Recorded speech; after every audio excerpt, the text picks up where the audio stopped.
अस्सलाम वालेकुम। All out में Naseem Rajput metro one news के तमाम नाजरीन को खुशामदीद कहता है। साउथहैम्पटन में पाकिस्तान की दो टीमें बनाकर आज से दो रोज़ा मैच का इनेकाद हुआ। Pakistan whites, Pakistan greens. और उससे एक चीज़ तो कम से कम वाज़े हो गई कि कौन सी टीम 5 अगस्त को ओल्ड ट्रैफर्ड में शुरू होने वाले पहले टेस्ट मैच में पार्टिसिपेट कर रही है। क्योंकि जो दो टीमें बनाई गई, एक की क़यादत अज़हर अली कर रहे थे पाकिस्तान टेस्ट टीम की क़यादत, और दूसरी की क़यादत कर रहे थे पाकिस्तान के इससे पहले तीनों फॉर्मेट के कैप्टन सरफराज अहमद। जो बैटिंग लाइनअप दिखाई दी अज़हर अली 11 की, जिसने आज पहले बैटिंग की और चाय के वक्फे तक 206 रन 3 विकेटों के नुकसान पर स्कोर कर लिए थे। उसमें अज़हर अली भी दिखाई दे रहे थे, शान मसूद भी दिखाई दे रहे थे, आबिद अली भी दिखाई दे रहे थे, बाबर आजम भी दिखाई दे रहे थे। जो पाकिस्तान के मुमकिना बैटिंग ऑर्डर है, असद शफीक, ये सारा उसमें दिखाई दिया। नहीं दिखाई दिया तो छठे नंबर का बैट्समैन दिखाई नहीं दिया जो पाकिस्तान वाइट्स में खेल रहे हैं। उनमें फवाद आलम भी हैं, उनमें इफ्तिखार भी हैं। और बॉलिंग लाइनअप भी जिस तरीके से डिस्ट्रीब्यूट की थी पाकिस्तान टीम की मैनेजमेंट ने, पाकिस्तान वाइट्स की जानिब से उन तीनों फास्ट बॉलर्स को शामिल किया गया जिन्होंने पाकिस्तान के टॉप ऑर्डर को बैटिंग प्रैक्टिस भी कराई, यानी पाकिस्तान वाइट्स का हिस्सा थे तीनों फ्रंट लाइन जो पहले टेस्ट के बॉलर्स हो सकते हैं, शाहीन शाह अफरीदी, नसीम शाह और मोहम्मद अब्बास। हैरानकुन तौर पर यासिर शाह जो है वो इस टीम में शामिल थे ग्रीन में, और शादाब खान को वाइट में शामिल किया गया। तो जो बॉलिंग लाइनअप प्रैक्टिस करा रही थी मुमकिना बैटिंग लाइनअप को, उसमें कहीं ना कहीं जो है वो क्या यासिर शाह होंगे या नहीं होंगे, ये भी एक सवाल दिखाई देता है। छठे नंबर की पोजीशन पे एक सवाल दिखाई दिया जो इस टीम की लाइनअप से महसूस हुआ। लेकिन बार बार एक चीज़ पाकिस्तान क्रिकेट टीम की मैनेजमेंट हो या खिलाड़ियों की जानिब से सामने आई, और वो ये कि सरफराज अहमद नहीं खेलेंगे, रिजवान अहमद खेलेंगे। अब एक दफ़ा अगर आप कह देते तो चलो समझ में आता, लेकिन हर दफ़ा इस बात को दोहराने से क्या पाकिस्तान क्रिकेट टीम की मैनेजमेंट जो प्लानिंग कर रही है उस पर कोई फ़र्क पड़ सकता है? या फिर सरफराज अहमद जो पाकिस्तान के मुस्तनद बैट्समैन भी रहे हैं, क्या उनकी अपनी परफॉर्मेंस पे फ़र्क पड़ सकता है? कौन सी टीम मैनेजमेंट होती है जो अपनी हिकमत अमली पहले बताती है? एक दफ़ा हो गया, मिसबाह उल हक ने कई दफ़ा कह दिया, यूनुस खान ने कह दिया, बाबर आजम ने 2 मरतबा कह दिया, अब अज़हर अली ने कह दिया, तो सभी एक बात दोहराते हुए दिखाई दे रहे हैं। अब ये बात कहीं समझ में नहीं आती। आपने जिसको खिलाना है उसको खिलाएं। अब अगर आप समझते हैं रिजवान की कारकर्दगी ऑस्ट्रेलिया में अच्छी तो बिल्कुल खिलाएं, लेकिन बताता कौन है, दोहराता कौन है? जब फवाद आलम से मुताल्लिक सवाल होता है तो भी तो आप यही बात कहते हुए दिखाई देते हैं, देखेंगे कि किसकी फॉर्म और फिटनेस बेहतर है। इस दफ़ा ये भी आप बात कह सकते हैं।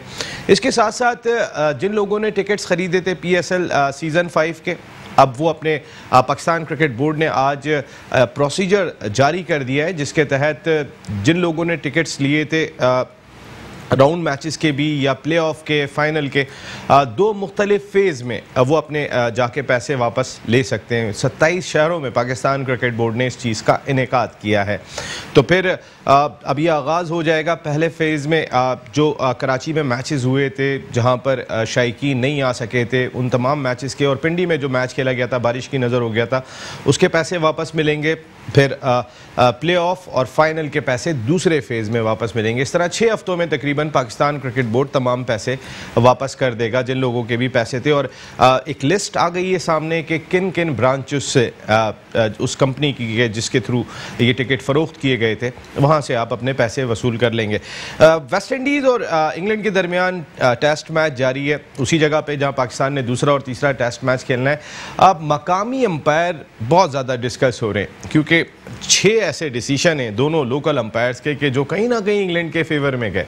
गलती सबसे हो जाती है, लेकिन फिर लोग बात कर रहे होते हैं कि न्यूट्रल अंपायर भी जा सकते थे सीरीज़ में, जहां 2 टीमें 3 टीमें इस वक्त इंग्लैंड में मौजूद हैं इंग्लैंड को मिला के, तो फिर 2-3 न्यूट्रल अंपायर को भेजने में क्या प्रॉब्लम थी? ये तमाम इशूज़ हैं जिनको डिस्कस करेंगे। इसके साथ साथ पाकिस्तान क्रिकेट की एक बहुत ही इंपॉर्टेंट पर्सनैलिटी भी हमारे साथ शो का हिस्सा होंगी।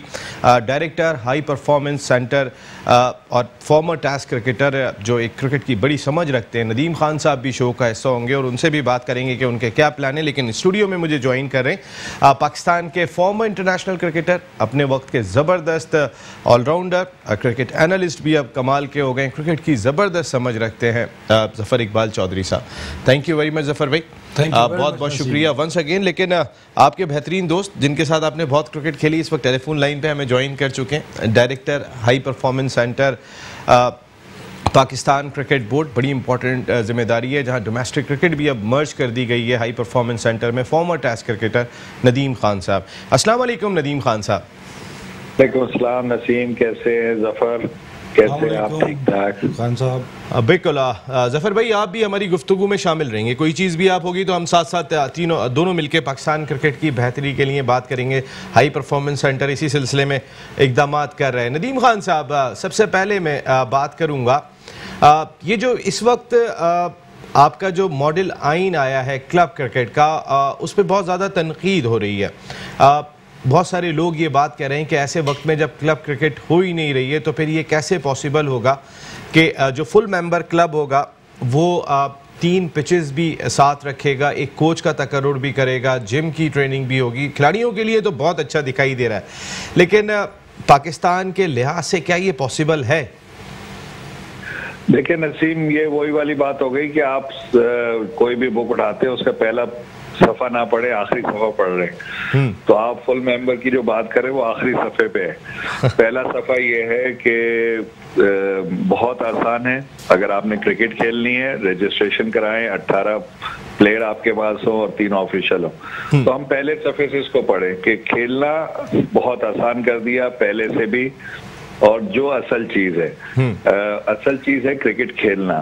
असल चीज ये नहीं है कि आपने ओहदेदार बनना है या आपने वोट डालना है या आपकी कितनी से है, वो बात की बात है। सबसे इम्पोर्टेंट चीज है क्रिकेट खेलना, और वो क्रिकेट खेलना अगर मुश्किल होता तो मैं जरूर सबकी तनकीद को सुनता भी और उस पर एक्शन भी लेते, लेकिन जो इम्पोर्टेंट चीज है वो क्रिकेट खेलना बहुत आसान हो गया, पहले से बहुत ज्यादा आसान है। आप रजिस्टर करा सकते हैं अपने क्लब को, 18 आपके पास प्लेयर हो, 3 ऑफिशियल हो, और बहुत आसान शराइत है ये से, उसके अलावा कोई शर्त है ही नहीं। तो इम्पोर्टेंट चीज ये है कि जैसे कि आप भी जानते हैं, जफर भी है, कि क्रिकेट खेलना इम्पोर्टेंट है, और पाकिस्तान क्रिकेट बोर्ड का ये एक प्राइम ऑब्जेक्टिव है कि सबसे ज्यादा से ज्यादा लोग क्रिकेट में हिस्सा लें।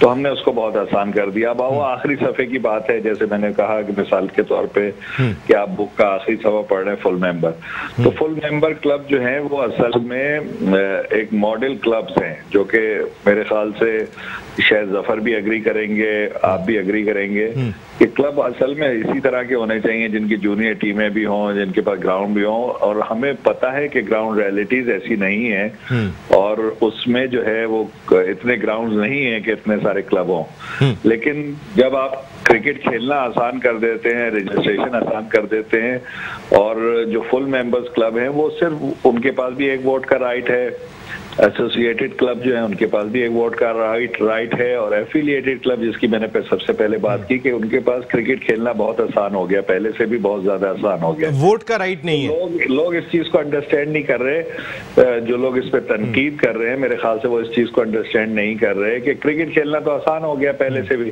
तो उस पर क्या परेशानी है। अब आप चाहते हैं कि आप क्रिकेट के ओहदेदार बने, आप क्रिकेट की पॉलिटिक्स में हिस्सा लें, तो बिल्कुल हर एक बंदे का राइट है, बिल्कुल लेना चाहिए उसको, व्हाई नॉट। लेकिन एटलीस्ट जो शख्स अपना क्लब सही से नहीं चला सकता, वो कैसे सोच रहा है कि मैं अपने रीजन का, अपने प्रोविंस का, क्रिकेट सिटी क्रिकेट एसोसिएशन का ओहदेदार बन जाऊं। तो ये तो अब लोगों को सोचना है कि अगर मैं अपना क्लब सही से नहीं चला सकता तो मैं कैसे एक्सपेक्ट कर रहा हूं कि मैं सिटी क्रिकेट एसोसिएशन का ओहदेदार बन जाऊं। तो वो लोग उस पर तनकीद कर रहे हैं, और जो कि मेरे ख्याल से इस हिसाब से गलत है कि असल चीज है क्रिकेट खेलना, उसमें पॉलिटिक्स करना या ओहदेदार बनना मेरे हिसाब से इम्पोर्टेंट नहीं है। बिल्कुल दूसरी तरफ अगर देखें तो आपको ओहदेदारों की भी जरूरत है, बिल्कुल है, लेकिन क्या आप ऐसे ओहदेदार चाहते हैं कि जो अपना क्लब सही से नहीं चला रहे हो वो ओहदेदार बन जाए आपके सिटी के या आपके प्रोविंस के? क्या आप लोग इस तरह से चाहते हैं? ये तो लोगों ने डिसाइड करना है। बिल्कुल आपकी बात ठीक है कि ऐसे लोग आने चाहिए कि जो क्रिकेट को समझते भी हों, क्रिकेट की जानकारी भी रखते हों, और अगर खेले हुए हों तो बहुत ही अच्छा है। इंटरनेशनल क्रिकेट काउंसिल में ये 3 कैटेगरीज होती हैं, फुल मेंबर होता है, एसोसिएट मेंबर होता है, एफिलेट मेंबर होता है। जिस तरीके से आपने इस वक्त क्लब क्रिकेट का जो मॉडल आइन लेकर आए, नदीम खान साहब आप ग्रास रूट की शख्सियत हैं, आपने नॉर्दर्न क्लब की नुमाइंदगी की, मोइन खान साहब भी वहाँ से खेलते थे, मैं मलीर जिम खाना की बात करता हूँ तो ज़फ़र भाई बैठे हुए हैं यहाँ पर, राशिद लतीफ़, सईद अनवर, यूनुस खान, पता नहीं कितने खिलाड़ी वहाँ से खेले। जिस खिलाड़ी ने 4 कप्तान दिए इस मुल्क को, इसी सीट पे मेरे साथ बैठे हुए थे खुर्रम मंजूर। जब मैंने खुर्रम मंजूर से बात की तो उन्होंने कहा कि क्लब क्रिकेट का इस वक्त ये हाल है कि 11 लड़के जमा करना मुश्किल हो जाते हैं उस क्लब को कि जिसने 4 कप्तान दिए हों। टेस्ट क्रिकेटर तो पता नहीं और कितने दिए होंगे। तो ऐसे में जो लोग, आप भी जानते हैं कि कुछ लोग शौक़ की वजह से पैसे भी लगाते हैं, उनको क्रिकेट का शौक़ होता है, ठीक है, इतना बैकग्राउंड नहीं होता, वो लोग भी पीछे अगर चले गए तो फिर क्रिकेट कैसे चलेगी? आप ऑलरेडी अपनी डोमेस्टिक क्रिकेट पे 1 अरब रुपया लगा रहे हैं।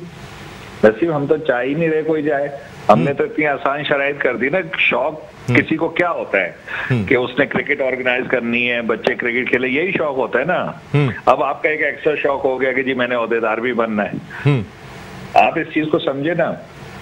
एक शौक क्या होता है? शौक तो बंदे का ये होता है ना कि क्रिकेट खिलाने। तो हमने तो आसान शराइत कर दी कि 18 प्लेयर जमा कर लो और 3 ऑफिशियल आप आपस में डिसाइड कर लो और खेलो क्रिकेट। आप कौन मना कर रहा है? और अच्छी बात यह है कि अगर आपका क्लब रजिस्टर हो जाएगा तो हर बच्चे की परफॉर्मेंस जो है वो जब भी कहीं सिलेक्शन होंगी उसमें मेन स्ट्रीम में वो उसमें जो है वो क्वालिफाई करेगा। तो बिल्कुल इसको आप बिल्कुल सिंपल से समझे ना इस बात को, और सबको समझना चाहिए कि खेलने की शराइत तो आसान हो गई। अब आपका एक्स्ट्रा शौक है कि जी अब मैं क्रिकेट भी कराऊंगा, क्रिकेट खिलाऊंगा भी बच्चों को, और साथ में ओहदेदार भी बनना चाहता हूँ सिटी क्रिकेट एसोसिएशन। उसके तो लिए थोड़ी सी पाबंदी है, और वो कोई इतनी बड़ी पाबंदी नहीं है कि आप रेगुलर बेसिस पे प्रैक्टिस कराएं बच्चों को, ताकि बच्चों का खेल और बेहतर हो। उसके साथ आपके पास एक कोच होना चाहिए जो कि क्वालिफाइड हो। तो इसलिए कि हम चाहते हैं कि पूरे नीचे से ऊपर तक, ज़फ़र भी समझते हैं, ये क्रिकेट को बहुत अच्छी तरीके से जानते हैं, आप भी बहुत अरसे से क्रिकेट के प्रोग्राम्स कर रहे हैं। हमारी प्रॉब्लम ये है कि पूरे पाकिस्तान में मुख्तलिफ मैनुअल्स पे कोचिंग हो रही है, और हम नहीं चाहते कि बच्चे जो है वो उनका जो है माइंड जो है वो डिस्टर्ब हो, या वो उनको मुख्तलिफ तरह की कोचिंग हो जिसकी वजह से वो एक लाइन पे समझते नहीं है, उनके माइंड में डाउट्स आते हैं। तो हम वो चाहते हैं वो क्लैरिटी आ जाए। नदीम खान साहब, ज़फ़र इकबाल भाई आपसे बात करने कह रहे हैं। तो बेसिकली अगर नदीम मैं बात करूं तो हम वो सिस्टम का रिवाइवल करने की कोशिश कर रहे हैं जिस सिस्टम के थ्रू आज से 15-20 साल पहले ऑनेस्ट लोग अपने क्लब्स को रन करते थे, और बग़ैर किसी लालच के या बग़ैर किसी फ़ायदे के वो हम जैसे क्रिकेटर्स को प्रोमोट करते थे। अच्छे भाई, हाँ, एग्जाम्पल्स है बहुत अच्छे भाई हो गए, या नॉर्दर्न जिम खाना के लोग हो गए, या मलिक रऊफ साहब हो गए मलिक जिम खाना के। इस किस्म के लोग वापस पीसीबी चाह रही है कि क्रिकेट में आएँ और एक सिस्टम के तहत आएँ ताकि मॉनिटरिंग भी होती रहे, और जो बच्चा परफॉर्म कर रहा होगा उसको ऑटोमेटिकली उस स्ट्रीम लाइन में लेके आना चाह रही है पीसीबी, जिसकी वजह से ये बाद में जो कॉन्फ्लिक्ट पैदा होते हैं और जो क्लब्स आपस में लड़ते हैं और जो सिलेक्शन पे प्रॉब्लम्स आती हैं उसको मिनिमाइज करने की कोशिश की जा रही है। बिल्कुल ऐसे ही है। देखें आप, बिल्कुल मेरे ऐसा लग रहा है कि हम सेम स्कूल ऑफ थॉट से बिलोंग करते हैं। दोनों दोस्त भी तो बहुत पक्के हैं आप। हमने वो कराची में या क्लब क्रिकेट का वो अच्छा दौर देखा हुआ है, मैंने और आपने ज़फ़र, और हमारी रेगुलर प्रैक्टिसेस होती थी, और रेगुलर प्रैक्टिस से हमें फायदा ही होता था, हमारा गेम इंप्रूव होता था। वही चाह रहे हैं कि दोबारा रेगुलर प्रैक्टिस हो, और एक जो समझदार क्वालिफाइड बंदा है वो कोचिंग करा रहा हो, और इसके अलावा तो कोई ऐसी शर्त नहीं है। और वो भी शर्त उन लोगों के लिए है कि जो गेम की ओहदेदार बनना चाहते हैं, जो गेम की जो पॉलिटिक्स है, पॉलिटिक्स का लव एक बहुत गलत तरीके से पोर्ट्रे होता है पाकिस्तान में। पॉलिटिक्स का बेसिक मकसद तो खिदमत है। तो अगर कोई खिदमत अच्छी तरीके से करना चाहता है तो अच्छी तरीके से अपना क्लब चलाए, हमें तो इससे कोई प्रॉब्लम नहीं है। हाँ, अगर आप अफोर्ड नहीं कर सकते ये सब कुछ, तो आप रजिस्टर्ड क्लब हो जाएं, एफिलिएटेड क्लब हो जाएं, और आप सिर्फ रजिस्ट्रेशन करा लें और क्रिकेट खिलाएं। तो इसमें तो कोई बड़ी बात नहीं है, और इसमें कोई गलत बात भी नहीं है। और इसमें एक ऑप्शन और भी हो सकता है नदीम, कि जैसे अगर कोई क्लब अपनी उसकी ये तमाम फैसिलिटीज़ को अरेंज ना कर सके तो वो किसी के साथ कोऑपरेशन करके, जैसे कोई एरिया का जिम है उसको कोऑर्डिनेशन में लेके कर लेना। बिल्कुल हमने तो कोई पाबंदी, देखे तो ओपनिंग्स हैं बहुत लिखा हुआ है, देखे आपने सीमेंट पिच भी खुद नहीं बनानी है, आप किराए पे ले लें। सही, आपको किसने कहा है कि आप खुद बनाएं और पैसे लगाएं? और सीमेंट पिच की ये क्या पाबंदी कहीं नहीं है, सीमेंट और टर्फ जो भी पिच जिस पे भी आप प्रैक्टिस करते हैं कि उसके साथ एक ग्राउंड जुड़ा हुआ हो, ये किधर पाबंदी है? कहाँ लिखा हुआ है उसके अंदर? कहीं नहीं लिखा हुआ है। आप अपने घर के पीछे पिच बना लेते हैं तो पिच है ना भाई, प्रैक्टिस हो रही है रेगुलर बेसिस में। As far as you are doing regular practices, बच्चों को रेगुलर प्रैक्टिस करा रहे हैं, देन इज फाइन। तो आप कराएं ना, क्यों? वो इसलिए कि यार बच्चों का अगर गेम को इम्प्रूव करना है आपने तो फिर उनको रेगुलर प्रैक्टिस तो करनी है ना हर हालत में। जिस तरीके से दुनिया में क्रिकेट जा रही है, अगर आप बच्चों को शुरू से क्लब क्रिकेट से ट्रेनिंग नहीं कराएंगे, रेगुलर प्रैक्टिस नहीं कराएंगे, तो क्या हम कॉम्पीट कर सकते हैं? मुझे कोई इस सवाल का जवाब दे दे कि भाई क्या हम कॉम्पीट कर सकते हैं इंग्लैंड से, ऑस्ट्रेलिया से विद इन अगले 10 साल में?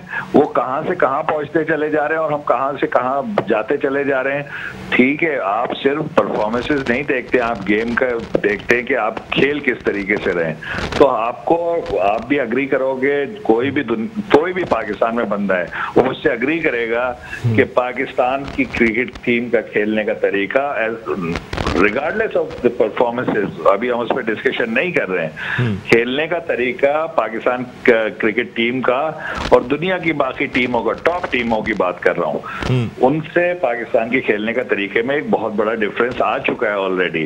क्या हम उस गैप को और बड़ा करना चाहते हैं? क्या हम उस गैप को कम करना चाहते हैं? बिल्कुल, अगर हम इंडिया से कंपेयर करते हैं तो ग्रास रूट से हमको काम करना होगा। बिल्कुल नदीम खान साहब, अगर हम इंडिया से कंपेयर करते हैं तो उनकी क्रिकेट बहुत आगे चली गई सिस्टम की वजह से। मेरी राशिद लतीफ़ साहब से भी कल बात हो रही थी तो उन्होंने कहा सिस्टम की वजह से, मेरिट की वजह से वो बहुत आगे चले गए। जो आपने क्राइटेरिया रखा है, जैसे मिसाल के तौर पे पाकिस्तान क्रिकेट क्लब है, एक ग्राउंड, एक प्रैक्टिस प्रॉपर तौर पे हो रही है, ऐसे ही लोग अगर आगे आए जो पहले माजी में प्रैक्टिसेस हुआ करती थी तो फिर एक अच्छा तासुर जाएगा। अब मैं आपसे ये भी जानना चाहूँगा, ये आप डोमेस्टिक के भी हेड हैं, डिपार्टमेंटल क्रिकेट के हवाले से पिछले साल मुख्तलिफ बयानात सामने आते रहे। आप भी जब डायरेक्टर हाई परफॉर्मेंस सेंटर नहीं थे तो आपने भी डिपार्टमेंटल क्रिकेट के हवाले से काफ़ी बात की थी कि हम सब इसकी प्रोडक्ट हैं और ये बेहतरी की जानिब है। तो अब जब आप डोमेस्टिक के हेड बन गए तो अब तक भी सुनने में नहीं आ रहा कि इस साल कोई टूर्नामेंट हो रहा है, खिलाड़ियों के रोज़गार बहाल होंगे? खिलाड़ियों के रोजगार तो मिले, मैं खिलाड़ियों को लिमिटेड लोगों को मिले नदीम खान साहब जी, लिमिटेड लोगों को मिले। लिमिटेड लोगों को, हाँ, फर्स्ट क्लास में और ग्रेड 2 में लिमिटेड लोगों को मिले हैं। बिल्कुल ठीक है, एक सिस्टम चला आ रहा था, बहुत अरसे से चला आ रहा था, जिसमें डिपार्टमेंट की क्रिकेट शामिल थी। बिल्कुल इसमें कोई शक नहीं है और इस पे हमारे डिस्कशंस बिल्कुल चल रहे हैं। एक चीज को आप बिल्कुल जहन में रखिए कि कोविड की वजह से अभी तो आपका जो ओरिजिनल क्रिकेट सीजन है, डोमेस्टिक सीजन, उसको मसला हुआ है। अभी तक हम जो है उस पर बात कर रहे हैं और उस पर चीजें बना रहे हैं।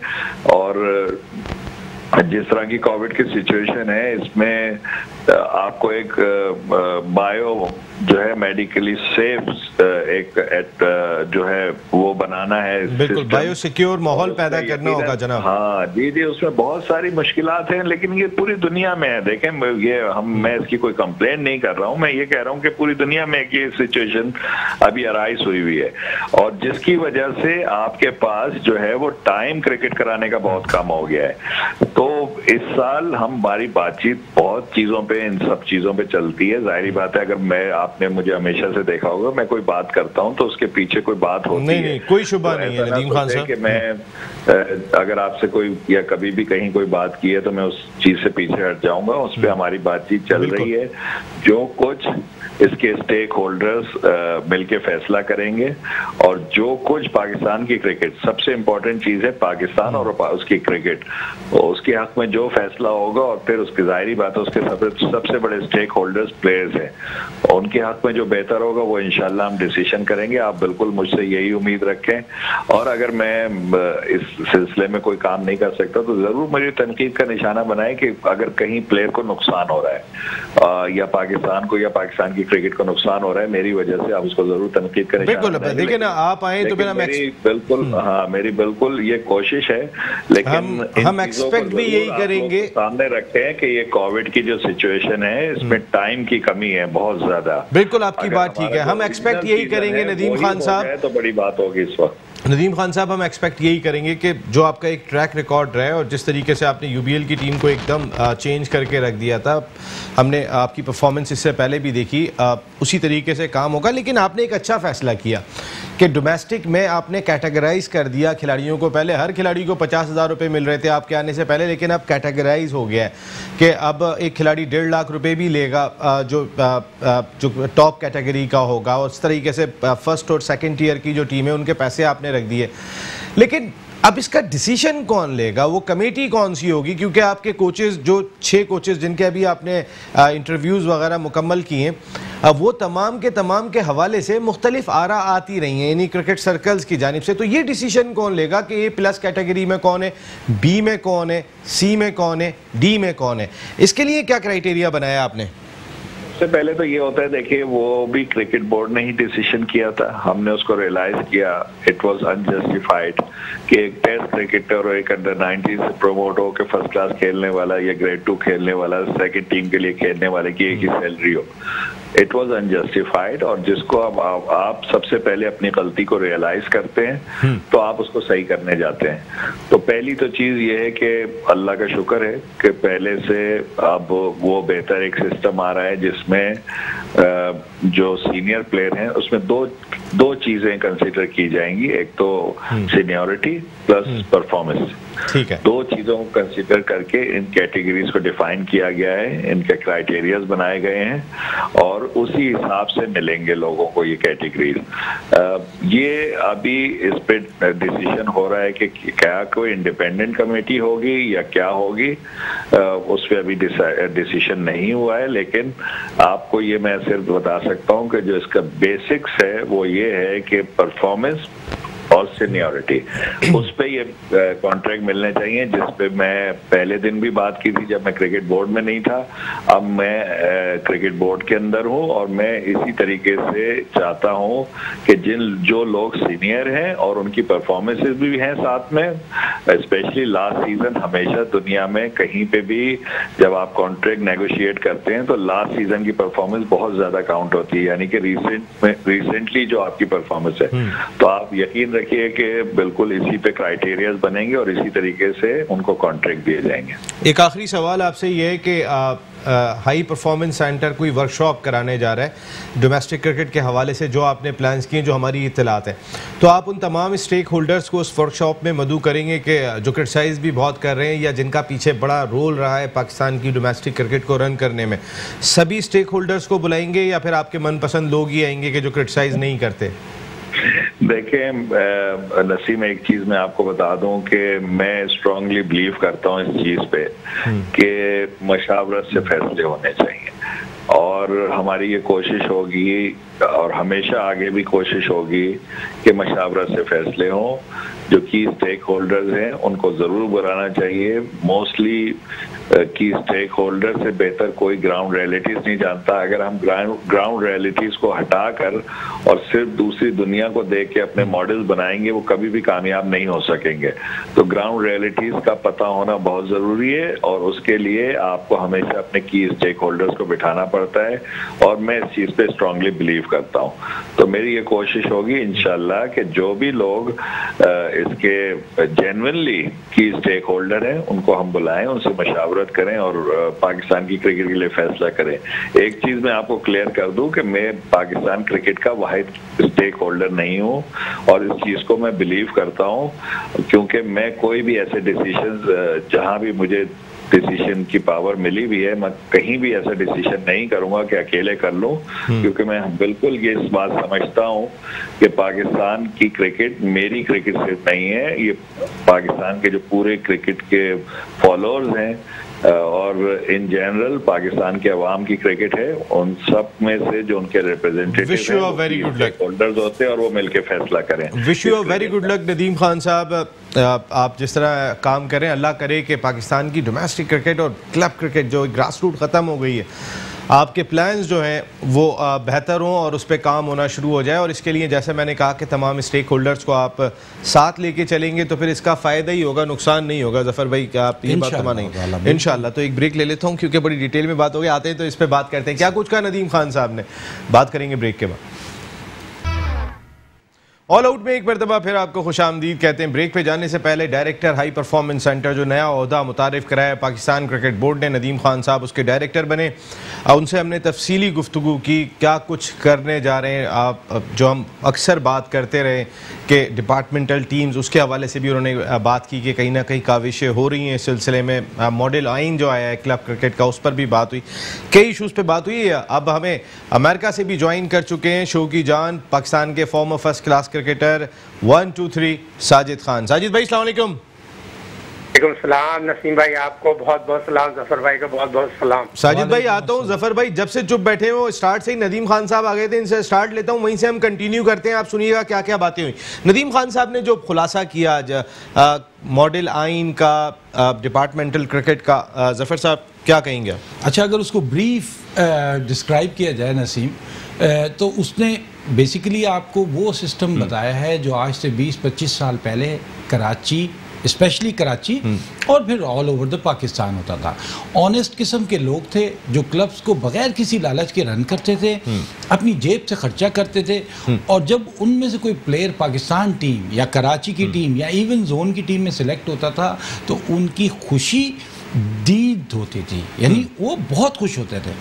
इस किस्म के ऑनेस्ट लोग जो थे वो कराची की क्रिकेट से स्पेशली और पाकिस्तान की क्रिकेट से अमूमी तौर पे बाहर की तरफ हो गए थे, क्योंकि अब क्रिकेट को रन करना, अब आप अगर देखें तो एक्सपेंसेस बहुत ज़्यादा हो गए। लेकिन ये चीज़, इस चीज़ का रिवाइवल, प्लस उसने जो बात की है कि आपको क्लब क्रिकेट खेलने से कोई नहीं रोक रहा, लेकिन जो मेंबरशिप का तरीकाकार, आप एफिलिएट मेंबर बन जाए, हाँ, आप एक क्लब से स्टार्ट करें। और जिस तरह क्रिकेटर बनने में एक प्रोसेस का अमल है कि आप जोन खेलते हैं, फिर कराची खेलते हैं, फिर पाकिस्तान टीम की तरफ जाते हैं, इसी तरह इसमें भी प्रोसेस सेट हो रहा है कि अगर आप एक क्लब को स्टार्ट करते हैं, उसके बाद आप थोड़ा सा ऊपर की तरफ जाते हैं तो आप एक क्लब ढूंढना शुरू करते हैं जहाँ पे एक सीमेंट पिच ही क्यों ना हो, एक प्रैक्टिस विकेट्स वगैरह चलाना शुरू करते हैं, कोच को हायर करते हैं, उनसे जो स्टूडेंट वहाँ पे आते हैं एक इन्वायरमेंट क्रिएट कर रहे, उनसे नॉमिनल सी फीस लेके सिस्टम को रन करना शुरू करते हैं। तो ये एक बड़ी अच्छी चीज़ है। हाँ। लेकिन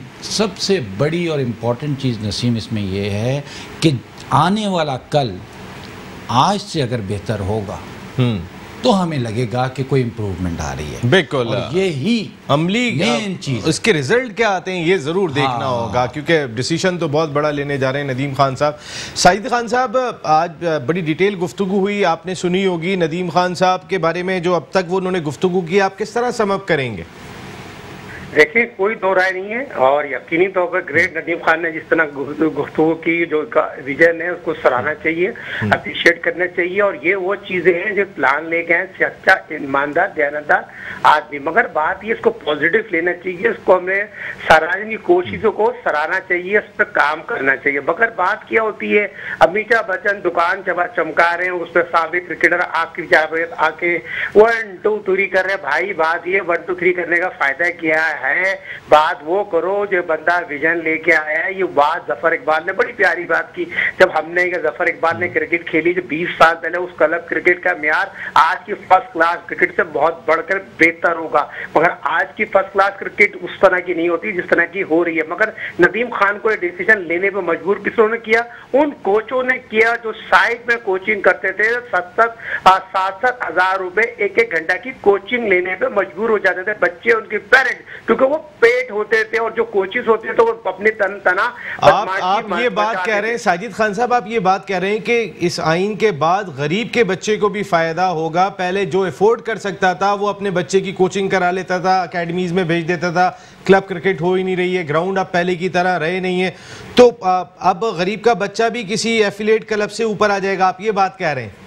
बिल्कुल 101%। गरीब का बच्चा भी उसी तरह क्रिकेट खेलेगा जो पास में पाकिस्तान के गरीब के बच्चे अगर ऊपर आए थे, तो जावेद मियादाद की बात करूं, मोइन खान की बात करूं, राशिद नसीब की बात करूं, बेइंतहा जो क्रिकेटर तो पहले मिडिल क्लास से ही गरीब के बच्चे थे, बाद में जाकर उन्होंने पाकिस्तान का नाम रोशन किया, क्लब क्रिकेट से नाम रोशन किया, उसके बाद दूसरी चीज हो पाए। तो नदीम खान साहब भी इसी सिस्टम से निकल के ऊपर आए और उनका सिस्टम का जो विजन है बहुत पॉजिटिव है, उनको हमने बैक करना है, 100% बैक करना है। और ये चीज में वजन इसलिए है, क्लियर नजर आ रहा है, उनका कोई शॉर्टकट नहीं है उनके प्लान में। तो ये चीज को हमने हमेशा सपोर्ट करते हुए आए। क्यों सपोर्ट करता है? एक सच्चा पाकिस्तानी अच्छा प्लान लेके आया है और ये प्लान में हम कामयाब जब भी होंगे। जो हमारे जो टैलेंट रुक गया था, जो क्लब क्रिकेट स्कूल क्रिकेट में नहीं आ रहा था, अब उसका मियार बहुत बढ़ जाएगा। बिल्कुल, साजिद खान साहब भी खासे मुत्तफिक दिखाई दिए। जफर भाई, थोड़ी सी टीम की बात कर लूँ, हमें पर टाइम कम होगा। आज 2 टीमें बना के मैच कराया गया, इससे वाज़ेह हो गया कि पाकिस्तान क्रिकेट टीम की मैनेजमेंट क्या चाह रही है, कौन कौन सी लाइनअप होगी। अब बैट्समैनों में ठीक है, अभी फवाद या इफ्तिखार, यानी फवाद का अब तो हक बन जाना चाहिए था, लेकिन अब भी वो स्ट्रगल करते हुए दिखाई दे रहे हैं। लेकिन सरफराज के बारे में बार बार एक ही बात कही जा रही है कि नहीं वो नहीं खेलेंगे, रिजवान खेलेंगे, वो नहीं खेलेंगे रिजवान। कौन सी टीम अपनी, एक दफ़ा चलो आपने कह दिया कि भाई अभी हम रिजवान को ट्राई करेंगे, आप हर दफ़ा जो आता है वही बयान देता हुआ दिखाई देता है, रिजवान खेलेंगे। कौन सी मैनेजमेंट अपनी हिकमत अमली बताती है, या फिर कौन अपने खिलाड़ी को डीमोटिवेट करता है? क्योंकि आप सरफराज तीनों फॉर्मेट का कैप्टन, 2 आलमी टाइटल जिताने वाला, आप at the same time demotivate भी कर रहे हैं उसे। बेसिकली इसमें सबसे आसान चीज़ तो ये है कि जो नंबर 1 और नंबर 2 की जंग है, सही है, और जो खेल रहा है या जो खेलता हुआ आया है वो अंडरस्टूड है कि नंबर 1 है। लेकिन जब आप उसको बार बार रेपुटेशन में लाते हैं और आइडेंटिफाई करना खुद शुरू करते हैं, तो ये इस बात को और उजागर करता है कि भाई हम खुद डाउटफुल हैं, पसंद ना पसंद नंबर 1 है और कौन नंबर 2 है। अच्छा, इसमें नसीम एक एंगल और है। कुछ प्लेयर्स जो होते हैं, और जो पास्ट में भी अगर आप सरफराज को देखें और सरफराज की परफॉर्मेंस को देखें, तो ये चीज़ जो है सम टाइम प्लेयर्स को बहुत ज़्यादा बूस्ट कर देती है।